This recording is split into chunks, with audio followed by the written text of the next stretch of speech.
Zu kuntilomio adro lezi kakada anzu kazuku zuna ita urusita yim ada duro moto iyaye ho mada halaf suna da titin duro katibawo. Kawriyada kaza da la hukuma fondi sabta ibrin kam don shiro associate professor Bello Alhaji Ibrahim da shima muko suko.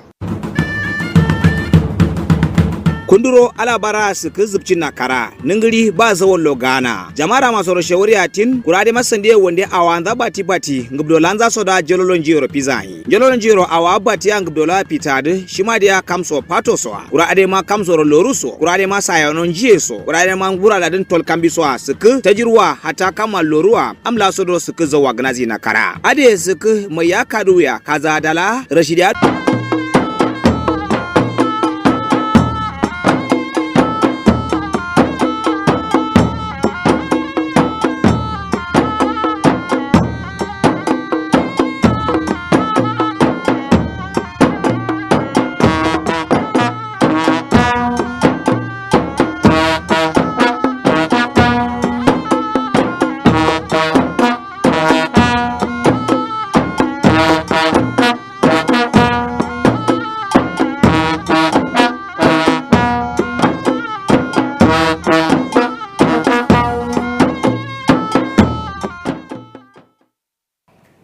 On the news tonight, President Tinubu receives Governor Zulum, promises political will to bring lasting solutions to security challenges in Northeast. Federal government to lead Pan-Africa Agency for Great Green Wall for implementation of projects before end of 2023. Plus, new Theater Command Joint Task Force Northeast Operation Hadinkai takes over baton, assures to enhance peace in Northeast.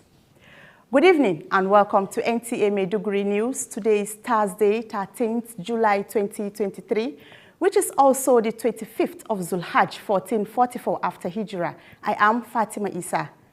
President Bola Ahmed Tinubu has promised the political will needed to bring a lasting solution to the security challenge being experienced in the Northeast and other parts of the country. This is the assurance coming from meeting between President Tinubu and Governor Babagana Umar Zulum of Borno State at the State House.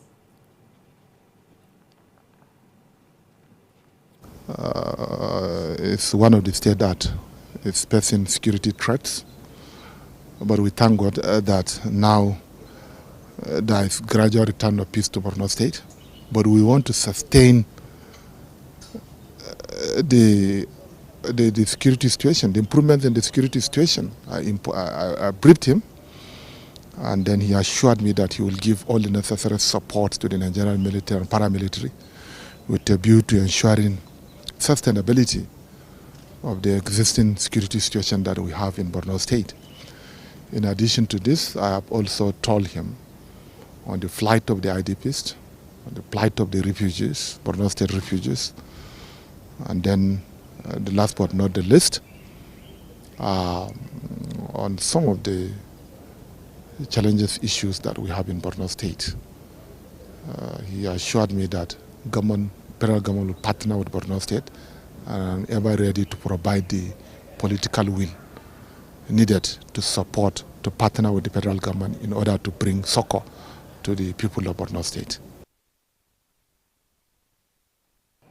Federal government is to take advantage in leading the Pan-African Agency for the Great Green Wall towards implementation of the project, direction before the expiration of tenure in December 2023. Vice President Kashim Shettima stated this at the launch of the 2023 Great Green Wall Day held at the Presidential Villa. State House correspondent Abdulrahman Usman Jibrila reports.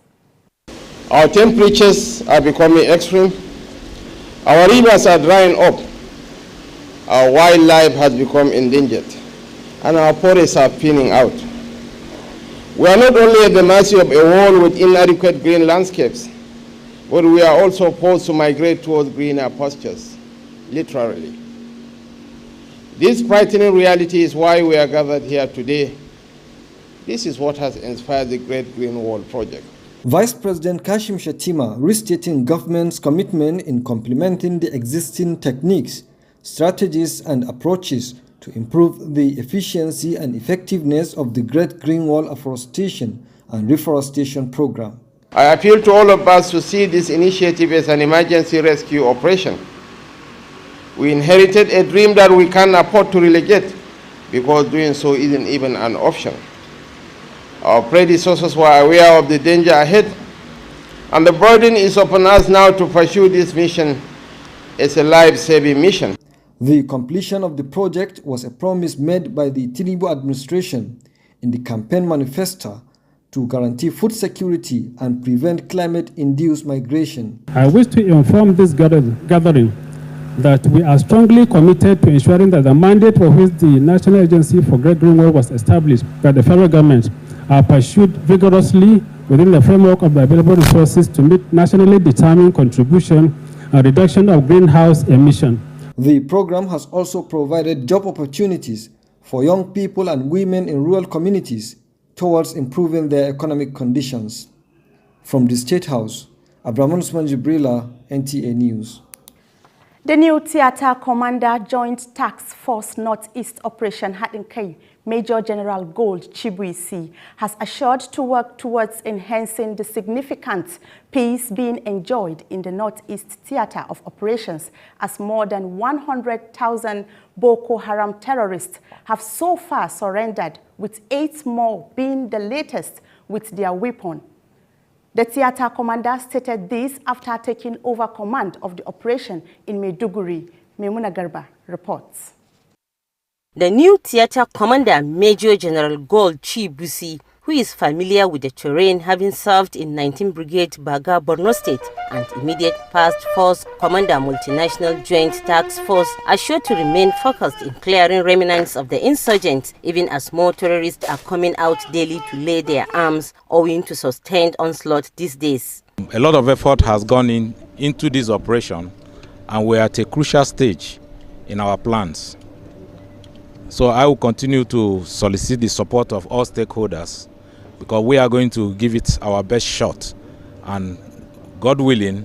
we will be able to conclude this. The outgoing theatre commander, who has been deployed to Jamena, Chad as Force Commander Multinational Joint Task Force, Major General Ibrahim Salou Ali, had, while addressing troops under the theatre of operations, charged them to continue with their gallantry and not to allow the insurgents to regroup, with the optimism that the Boko Haram crisis will soon come to an end, assuring that the Lake Chad Basin general area under his watch will be safe for socio-economic activities to thrive. When I go, I will study the ground. If it is necessary for us to conduct special operations, we shall do. What is important is for us to see how we can bring the crisis to an end so that people can return to their normal lives and improve on their livelihood. With the change of leadership at Theatre Command Operation Hadinkai, new ideas and strategies are expected to be injected into the ongoing counter-insurgency operations for outstanding successes. In Maiduguri, Memuna Garba, NTA News. The local organizing committee, LOC, for the preparation of University of Maiduguri Teaching Hospital's 40th anniversary celebration, slated for tomorrow, 14th to 23rd of July 2023, has paid courtesy call on security formations in Borno State. They are the Assistant Inspector General of Police Zone 15, Director, Department of Security Service, Commandant, Nigeria Security and Civil Defense Corps, and the Commander, 7 Division Garrison Command, Maiduguri. Pauline Kujavana has details.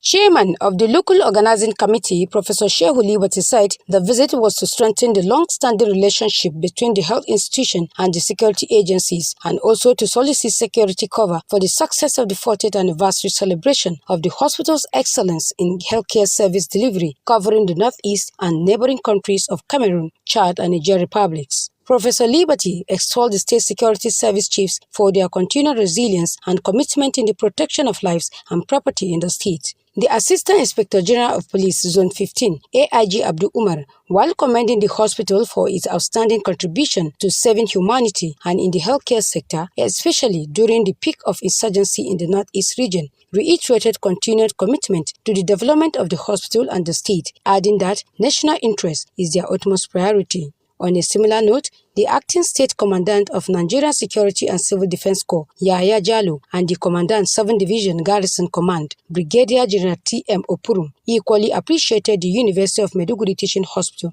for the critical role played during the insurgency period, which has strengthened their relationship. In Maiduguri, Pauline Kujevana, NTA News. Federal government is sustaining mechanisms towards ensuring overall safety amongst the 3 levels of education in Nigeria for accelerated development, especially in crisis-affected states like Borno. It is in that regard that officials of the Financing Safe School Plan under the Federal Ministry of Finance have interfaced with officials of Borno State Ministry of Education. Abubakar Musa reports. The education sector in Borno is among other key sectors in Nigeria that has experienced devastation as well as series of threats due to insurgency, hence the joint launching of Financing Safe Schools Plan alongside National Policy on Safety, Security and Violence-Free Schools as well as minimum standards on safe schools by the federal government in December 2022. This visit by officials of Financing Safe Schools in Nigeria, led by the National Coordinator Halima Ilya Ibrahim, is for Borno State Government to understand in clear terms the core mandate of the project, as well as far-reaching contributions it is expected to give towards ensuring sustainability. If you look at the plan, we have the implementation framework. By 2023 to 2026, we tend to cover 50% of the most at-risk public schools in Nigeria. Director, Planning, Research and Statistics, Borno State Ministry of Education, Ibrahim Baba, who received the August visitors on behalf of the state government, affirmed readiness to support the school intervention initiative in every ramification towards guaranteeing a safe learning environment for learners. We give them all the maximum support they needed because Borno is one of the most affected by the insurgency and we need our schools to be secured. The National Plan for Financing Safe Schools is geared towards achieving real-time response to emergencies across all learning centers in Nigeria. In Maiduguri, Abubakar Musa, NTA News. United Nations High Commissioner for Refugees has uploaded Borno State Agency for Coordination of Sustainable Development and Humanitarian Response for its strategies to harmonize and coordinate government and humanitarian development partners in the state. This came to the fore during the official visit to Bama by the Deputy Director Coordination of the agency, Babi Baba Mala, to assess the humanitarian support of UNHCR and other partners, Iyamaji reports.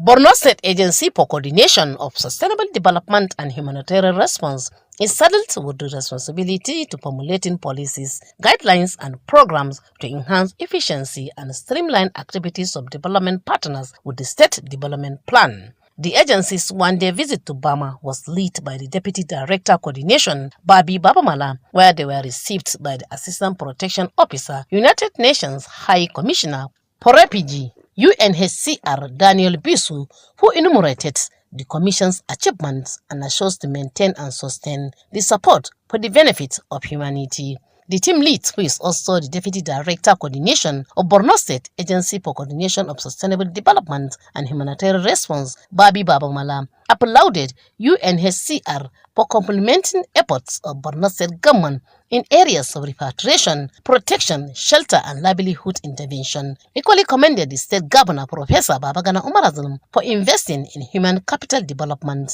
Babi, who went round the largest IDPs camp of Government Science Secondary School Bama, accommodating over 100,000 of IDPs from Bama and Imboros, commended the support by UNHCR and partners, calling on beneficiaries to ensure proper usage and maintenance of the items. Other humanitarian partners stress on the need for cordial working relationship with UNHCR as well as the IDPs to provide the needed interventions. Some of the beneficiaries expressed appreciation for the concern shown by all humanitarian partners and thanked Governor Zulum for standing by them at all times. In Maiduguri, Iyamaji, NTA News. And that concludes the news in English version. Stay tuned for the translated version in Kanuri and Hausa.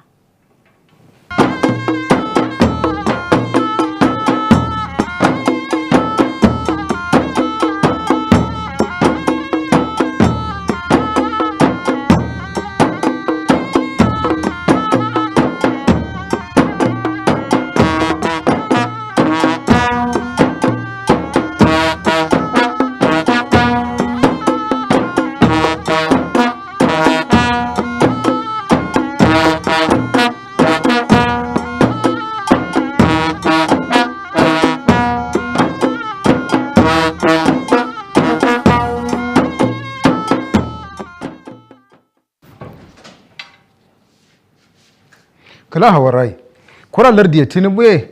gona bana mara zulma wada gozo nan zilifo ba ya lagidi lardiya madira ta zilifo ya lagidi lardiya ta watsinro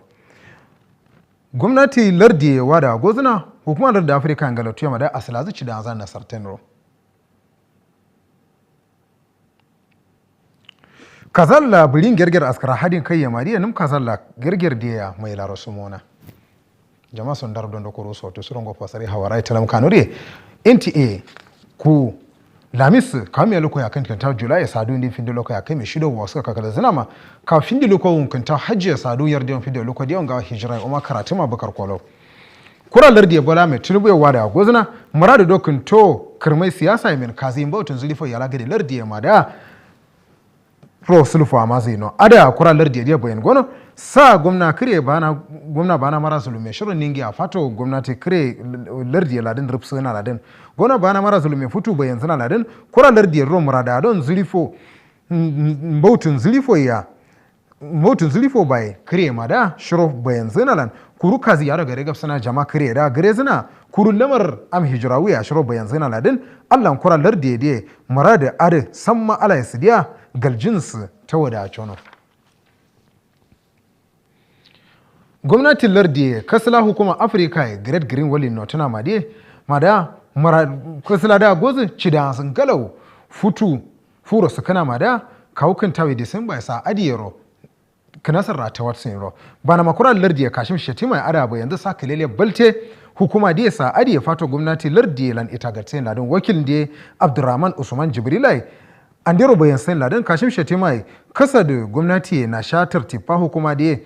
kiska koktiye mada asalasu nasartenro futu loktu rai kundolan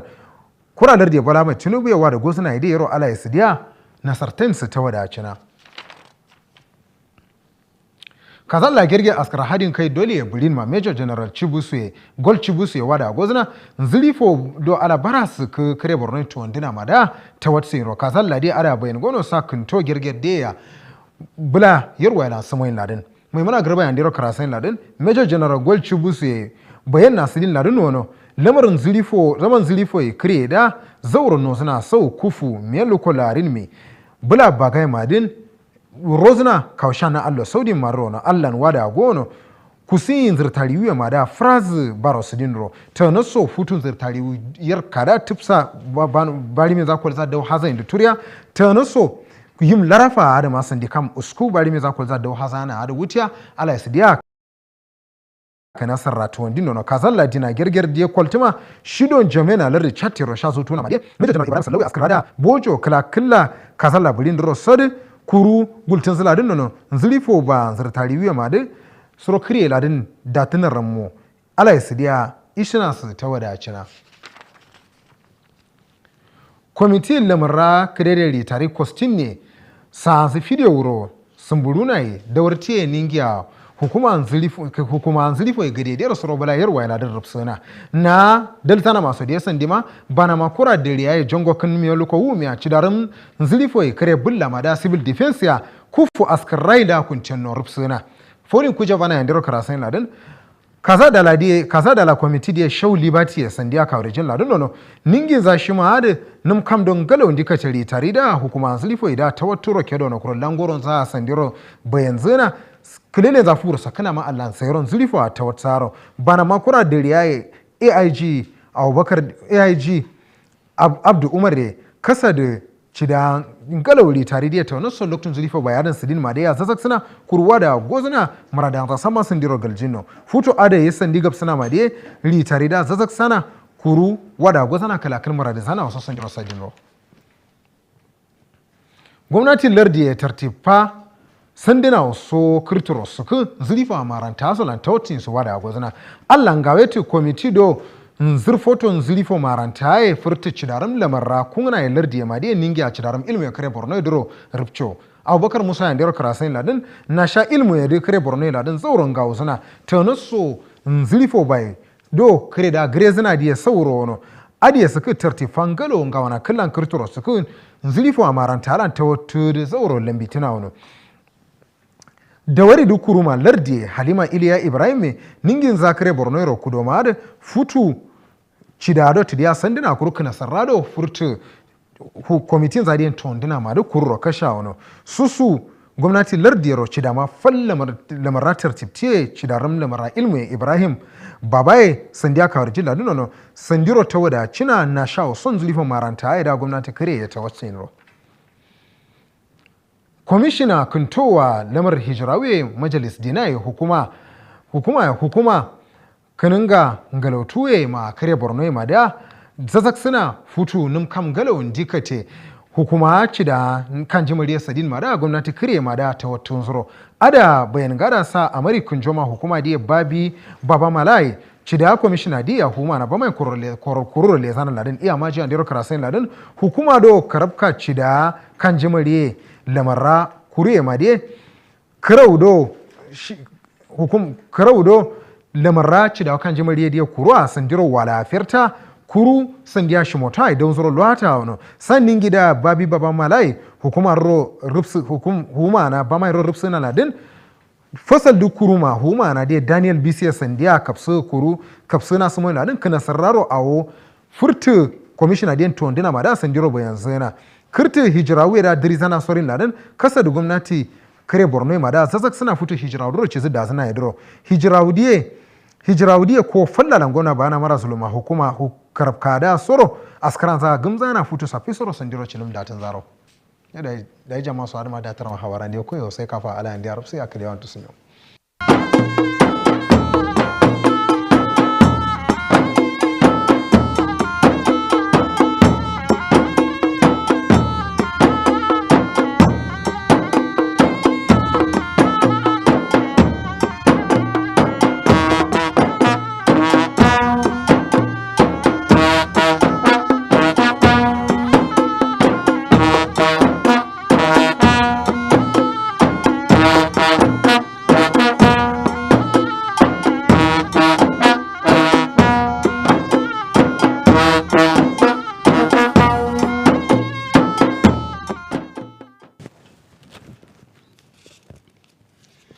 cikin fasirar labaran shugaba tinubu ya marabci gwamnan zulum tare da alkawarin kawo ƙarshen matsalolin tsaro a yankin arewa maso gabas gwamnatin tarayya za ta jagoranci hukumar tabbatar da raya ƙoramu kafin nan da ƙarshen wannan shekara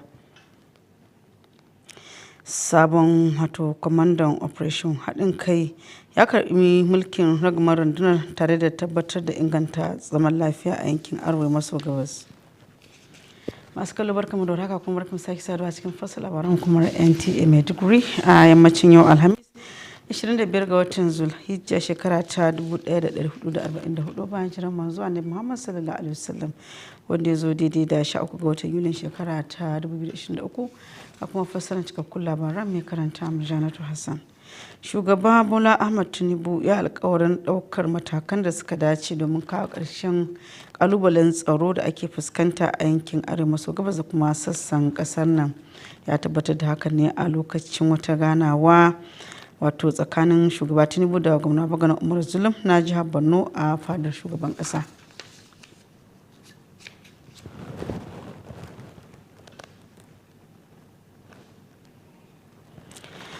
Gwamnatin tarayya za ta yi amfani da damarta na jagorancin hukumar kasashen Afirka wajen ida manufofin nan manufofin raya ƙoramu da kuma korayen itatuwa nan da watan Disamba. wato mataimakin shugaban ƙasa Kashim Shettima ne bayyana haka a lokacin ƙaddamar da shirin wato na haɓaka Great Green Wall na a fadar shugaban ƙasa. Abdurrahman Usman Jibrilla ya shaida mana cewa mataimakin shugaban ƙasa Kashim Shettima ya sake nanata ƙudurin gwamnati wajen amfani da haɓaka fasaha don inganta amfanin samar da wato raya ƙoramu da kuma itatuwa domin tabbatar da cimma manufar gwamnatin Tinubu, inda za a yi gangamin farfado da albarkatun ƙasa ciki har da wato sha'anin tsaro. Sabon kwamandan operation haɗin kai Major General Gol Chibusi ya nanata ƙudurinsa wajen inganta wato sha'anin tsaro a yankin arewa maso gabas yayin da wato tubabbun Boko Haram a cikin ɗarurukansu suka aje makamai. Kwamandan ya bayyana haka ne a lokacin da karɓi ragamar mulkin rundunar operation haɗin kai a Maiduguri. Maimuna Garba ta shida mana cewa sabon kwamandan, wanda ba sabo bane a jihar Borno domin ya aiki a Baga kuma shine kwamandan sojojin haɗin gwiwa na ƙasa da ƙasa, ya ce zai mai da hankali ne wajen ka ƙarshen rikicin Boko Haram. Shi ma kwamanda mai barin gado wanda aka mai da shi Jammaina Chad a matsayin kwamandan sojojin ƙasa da ƙasa, Major General Ibrahim Sallo Ali, da yake jawabi ga wato dakarun ya kira gare su ci gaba da sadaukarwa kuma su tabbatar da cewa wato tsirarun 'yan Boko Haram ba su sake yin kungiya ba. Ya ce kiran su tabbatar da an kawo ƙarshen rikicin Boko Haram a yankin Lake Chad. Shugaban kwamitin shirya bikin cika shekaru 40 da bude jami'ar koyarwa wato asibitin koya na jami'ar Maiduguri wadda za a yi a gobe 14 ga watan da muke ciki sun ziyarci hukumomin tsaro a nan jiha. Wato da Paulin Kujabana ta shida mana cewa shugaban kwamitin shirya bikin Professor Shehu Libati ya ce ziyarar da suka kai domin karfafa wato kwance ne tsakanin hukumar da kuma hukumomin tsaro, ya kuma nemi taimakonsu don ganin cewa an yi bikin lami lafiya. Professor Libati ya bayyana wato ya yaba wa hukumomin tsaron jiha dangane da irin sadaukarwarsu wajen kare rayuka da kuma dukiyoyin al'umma. Su ma shugabannin hukumomin tsaron da suka ziyarci sun yaba wa irin ci gaban da asibitin koyarwa na jami'ar Maiduguri ya samu a cikin kankan lokaci ta bangarori da dama. A wani kokarin gwamnatin tarayya na tabbatar da ci gaban fannin ilimi a jiha duba da irin yanayin da fannin ya shiga sakamakon matsalar tsaro, jami'an kula da makarantu karkashin gwamnatin kuɗi ta karkashin ma'aikatar kuɗi ta gwamnatin tarayya sun gana da ma'aikatar wato ilimi ta jihar Borno. Bakar Muhammad Musa na ɗauke da rahoton cewa fannin ilimi a jihar Borno na daga cikin manyan sassan da suka fuskanci matsala sakamakon wato rikicin Boko Haram, yayin da wato aka kaddamar da shirin domin ganin cewa an kare makarantu tare da ganin cewa an farfado da fannin ilimi da kuma baiwa yara damar samun karatu mai inganci tun a watan Disamban shekarar ta gabata. A yayin ziyarar